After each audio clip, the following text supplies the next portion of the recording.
I'm Lydia, and I've lived a life that's straight out of a storybook, minus the fancy trimmings. I was a teacher for most of my years, shaping minds and wiping noses. Life took a sharp turn when I lost my husband, Tom, in a car crash. Our son, Michael, was just 7 then, and he became my whole world. When my folks passed, they left me a bit of money. I used it to pay off debts and bought a snug little house in the suburbs. It was just me and Michael against the world, and that was enough for us. Now Michael, he grew up smart and kind, every mother's dream. He got himself through college studying computers and landed a decent job right out of school. What's more, he chose to stick around at home. I never minded, the house felt fuller with him in it. Things took an unexpected turn when Michael met Jessica. She was a sharp one, tall, with a head full of curls and a smile that seemed to know more than it let on. I wanted to like her, I truly did. But something about her just didn't sit right with me. The day he brought her home to meet me, she was all sweet talk and compliments. "Mrs. Connor, your home is absolutely lovely, so warm and welcoming," she exclaimed as she toured the living room. "Thanks, dear. We like it cozy around here," I replied, trying to make her feel at home despite my reservations. Over dinner, their news dropped like a lead balloon. "Mom, we've been thinking about the future a lot lately, and, well, we're getting married," Michael announced, his eyes bright. I nearly choked on my water. "Married? That's wonderful." I managed, my voice a bit too high. Jessica beamed, reaching across the table to squeeze my hand. "We want to do it soon, just a small thing, you know? Nothing fancy," she added quickly, as if to cushion the blow. I nodded, plastering on a smile. "Of course, whatever makes you two happy." But as the wedding plans rolled on, and Jessica's true colors started showing when she thought I wasn't looking, I caught snippets of phone conversations, bits of her saying not so nice things about me. I kept my cool, never let on that I knew. I just made a mental note, "Watch your back, Lydia. This girl's not what she seems." The wedding came and went in a blur of flowers and pastel dresses. I stood by, the proud mother with a smile nailed on, while inside, I was all knots and nerves. Watching them dance, watching her hold him close, I couldn't shake the feeling that I was losing my son to a stranger. After Michael and Jessica's wedding, life got a whole lot more complicated. The young couple decided not to move out, but instead set up shop right under my roof. The house I'd so lovingly curated for decades suddenly seemed to shrink, its walls closing in as Jessica's presence loomed larger and larger.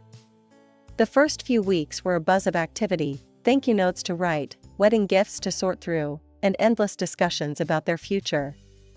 But as the dust settled, a new pattern emerged. Jessica, now officially the lady of the house in her mind, took to managing everything, including where I should sit and what I should eat. One evening, while Michael was at work, I found Jessica rearranging the living room. "Jessica, what are you doing?" "I had everything just right," I asked, trying to keep my tone light.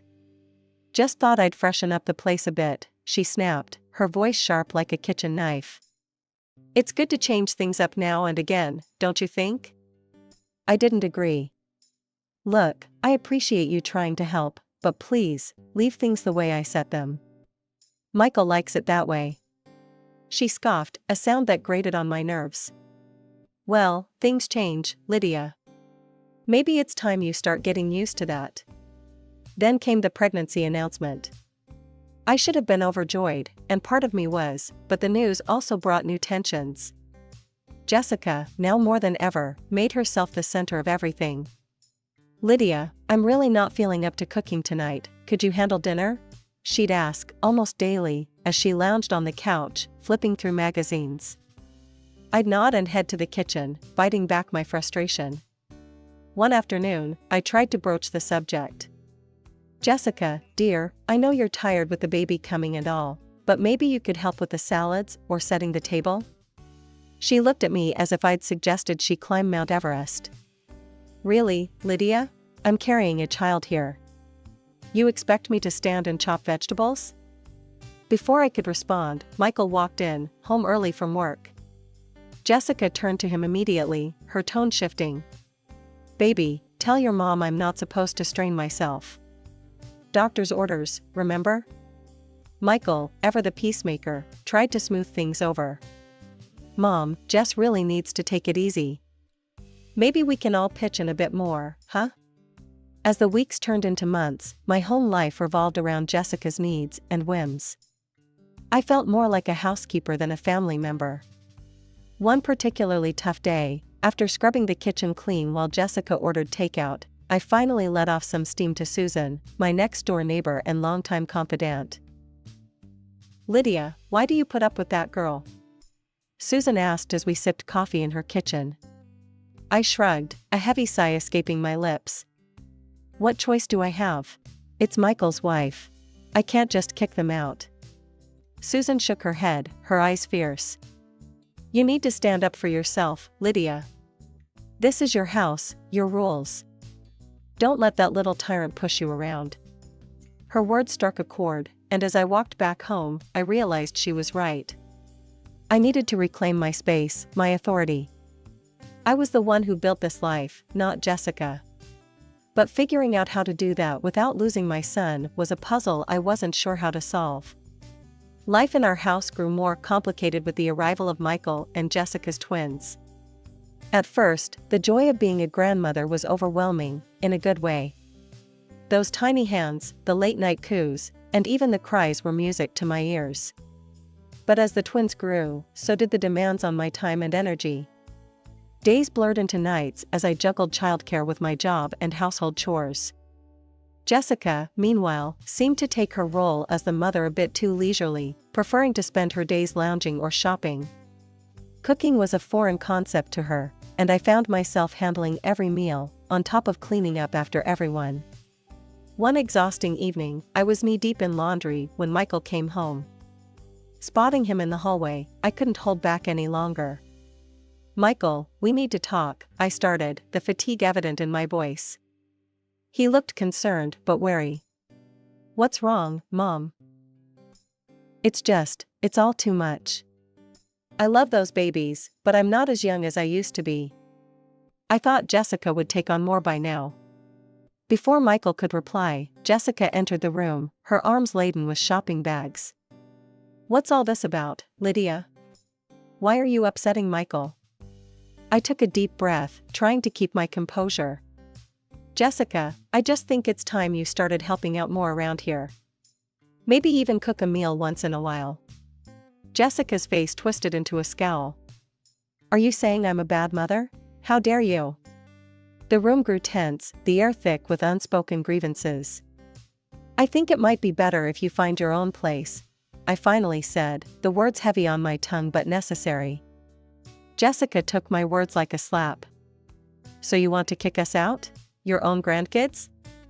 No, Jessica, that's not what I meant. I just think it might be easier on all of us if you had your space, and I had mine. The conversation ended with no resolution, just a lot of hurt feelings. Jessica stormed off to their room, and Michael followed after a moment, leaving me alone in the silent aftermath. Feeling isolated in my own home, I confided in Susan the next day over a cup of tea. I just don't know what to do anymore. I'm at my wit's end, I confessed, the steam from the tea fogging up my glasses. Susan was always full of fiery advice. Lydia, you've got to put your foot down. It's your house, your rules. Maybe it's time they learn that. Her suggestion of eviction seemed extreme, but as I mulled it over, it didn't seem entirely unreasonable. I just don't want to lose my son, or my grandkids, I admitted, the fear of making a permanent rift a constant shadow. Sometimes, tough love is the only way, Susan said firmly. But whatever you decide, I'm here for you. Years had flown by, each more draining than the last. I'd hoped things might change as the twins got older, but Jessica never took up the reins as a mother should. She didn't work, claiming the kids needed her at home, though it seemed they needed anyone but her given how little she actually did around the house. On the morning of my 58th birthday, I woke early, stirred by a mix of anticipation and loneliness. I baked a cake, chocolate, everyone's favorite. I decorated it with the simple tools I had, thinking of the small pleasures that used to light up Michael's face when he was a boy. By the time the afternoon rolled in, the cake sat on the counter, its sweet aroma filling the kitchen. I waited, listening for the sounds of the car pulling up, the kids' laughter spilling in as they returned from kindergarten. But the door that eventually opened brought in no joyful noise, just Michael and Jessica, their faces strangely tense. "Where are the kids?" I asked, a frown knitting my brow. Michael looked away, and Jessica, ever so blunt, answered, "They're at my mom's. We thought we'd take the weekend off. Just the two of us." Jessica poured herself and Michael a glass of wine without acknowledging my offer. They clinked glasses right there in the kitchen, a silent toast to their getaway. Then, Jessica turned to me, her voice cold as ice. "Lydia, would you mind keeping it down this weekend? We really need some quiet." Stunned, I stood there, holding the cake knife, feeling like a stranger in my own home. "This is my house," I said, the words heavier than I intended. "And it's my birthday." Jessica scoffed, her voice sharp. "Look, Lydia, just stay in your room and keep out of our way. We want to enjoy our weekend." Michael didn't meet my eyes. "Mom, please, just this once." The pain of his betrayal was sharper than any knife I'd ever held.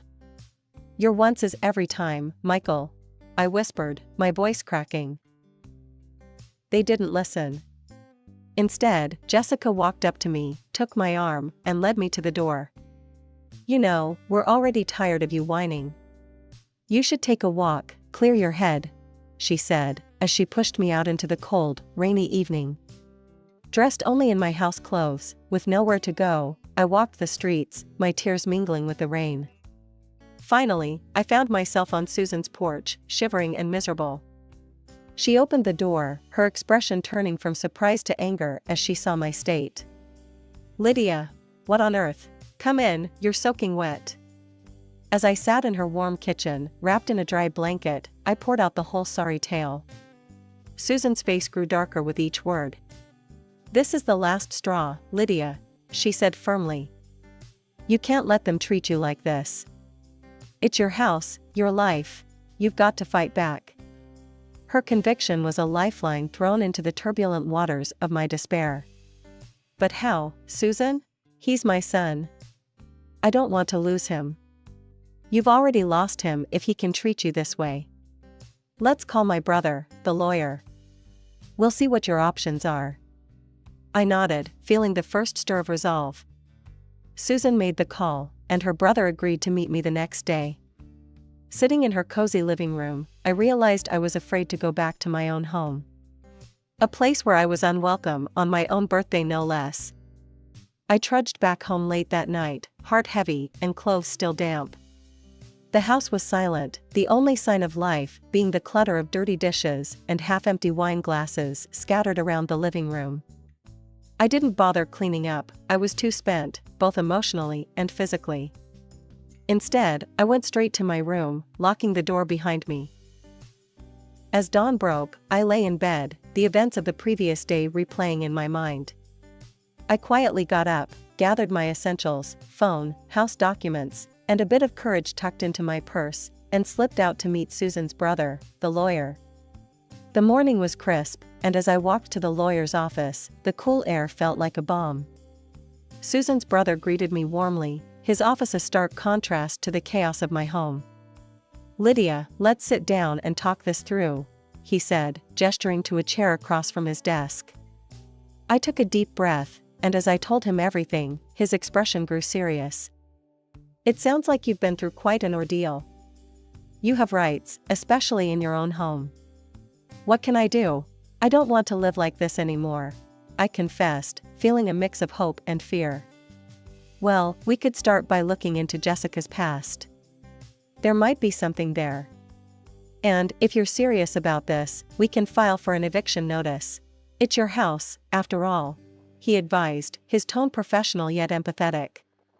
The thought of evicting my own son and his family was heart-wrenching, but the lawyer's words rang true. It was indeed my house, and I deserved peace. "I'll do it. It's time I stood up for myself," I declared, the decision firming up with every word spoken aloud. The lawyer nodded, drafting the documents as we spoke. He moved quickly, and before long, he had filed a petition in court to evict Michael and Jessica. The court process was brisk, and to my relief and simultaneous heartbreak, the judge sided with me. My claim was justified. I was granted the eviction. The day they moved out was one of the most painful days of my life. Jessica was livid, hurling curses and threats as she packed. "You'll regret this, Lydia. You've not seen the last of me," she spat, her eyes wild with fury. Michael, my own son, wouldn't even look at me. His parting words cut deeper than any knife. "You've crossed all boundaries, Mom. I never thought you'd actually go through with this." The weeks after Michael and Jessica moved out were quiet. The kind of quiet that lets you think too much, wonder too much. But then, one ordinary Tuesday, a phone call shattered that silence and sent ripples through the rest of my life. The caller was the private detective I had hired at my lawyer's suggestion. I remember fumbling with the phone, my hands shaking slightly as I answered. "Mrs. Connor, I've found something you need to see." The detective's voice was grave, urgent. "What is it? What did you find?" I asked, my heart pounding. "I think you better sit down for this," he replied. I perched on the edge of my armchair, clutching the phone tighter. "I'm listening." The investigation into Jessica's past turned up more than we bargained for. She was not only a known fraud but is also suspected in the death of her first husband. The police couldn't prove anything at the time, and she walked free. My breath caught in my throat. And? There's more. She had a child with her first husband, a boy. She abandoned him right after her husband's death. And regarding her husband's fatal car accident, we found new evidence. It appears she might have been directly involved. I felt a chill run down my spine. What kind of involvement? She tampered with his car. We tracked down the mechanic who worked on the brakes. He's been carrying this guilt for years, and now, he's ready to confess. He claims Jessica paid him to tamper with the brakes. I sat stunned, unable to speak for a long moment. This is monstrous. My son and grandchildren. I need to go to the police. They need to know all this. That's the right step, Mrs. Connor. I'll send over all the evidence we've collected. Hanging up, I felt a storm brewing inside me. With the dossier of evidence in hand, I went straight to the police station. The officers were initially skeptical, but as they sifted through the documents and listened to my account, their skepticism turned to concern. "We'll need to take immediate action based on this new evidence," one of the detectives said, his expression grim. Days later, I watched, heart in mouth, as the police arrested Jessica. The scene played out on the evening news, cameras flashing as she was led away in handcuffs.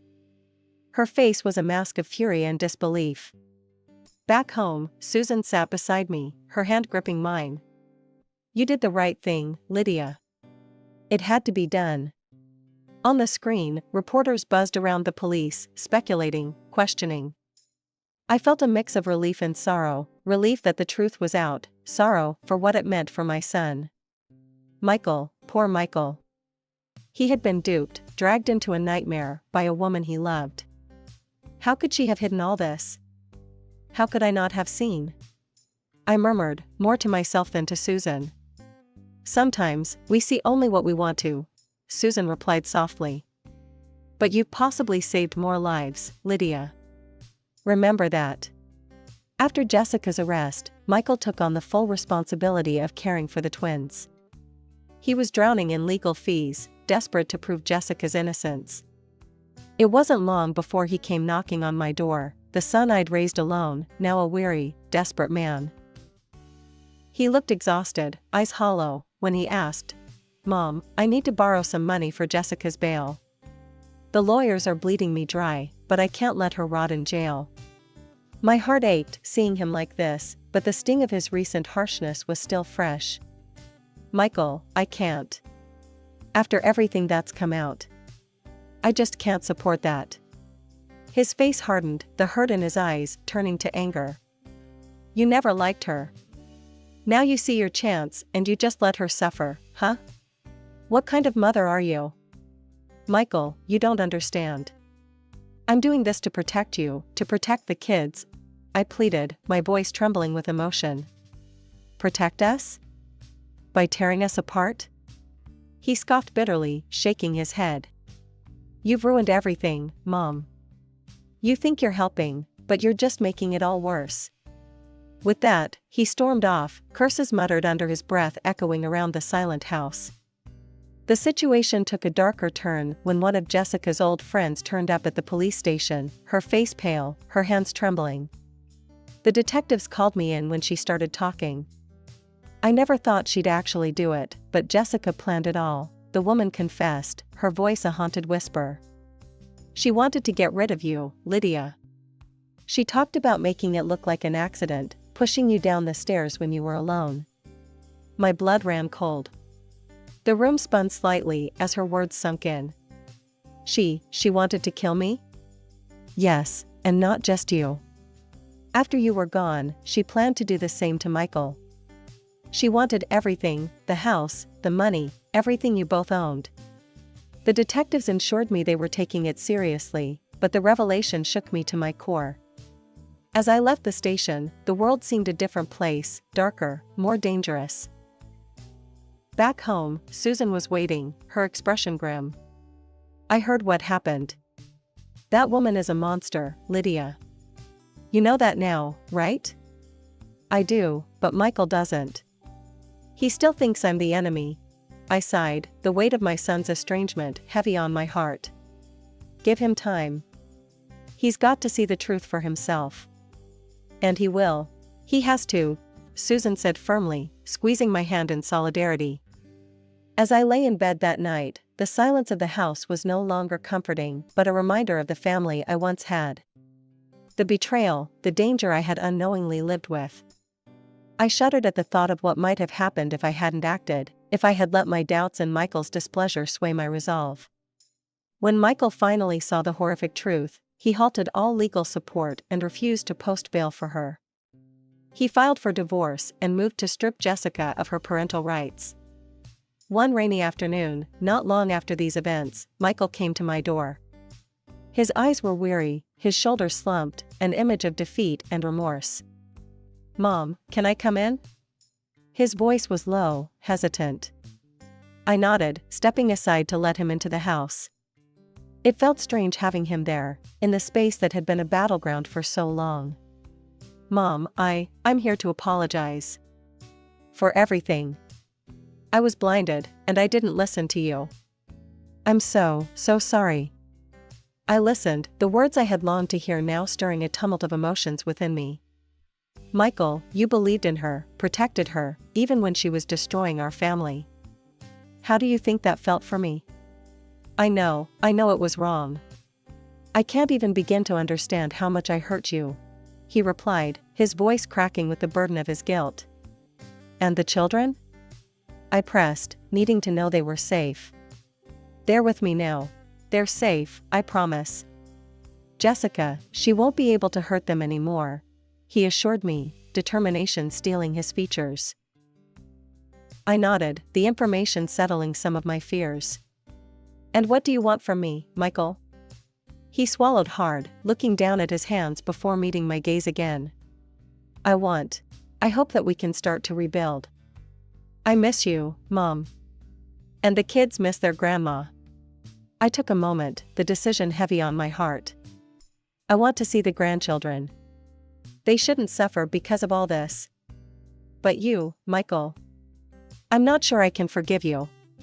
In the days that followed, I spent more time with my grandchildren, cherishing their laughter and the joy they brought to the quiet house.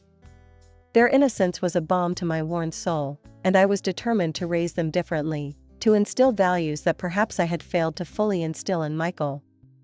Susan, ever my rock, stood by me through it all. You're doing the right thing, Lydia, she would say during our long talks over coffee. You're strong, and now you're free to live your life on your terms. She was right. I had learned a hard lesson about the dangers of losing oneself in the care of others, of ignoring one's own needs and rights. Now, I was rediscovering who I was beyond being a mother and a grandmother. Reflecting on everything that had happened, I was grateful. Grateful for the truth, no matter how painful it had been, and for the chance to start anew. Life was different now, richer and more mine than it had been in years. I was moving forward, one sure step at a time, on a path that was entirely my own.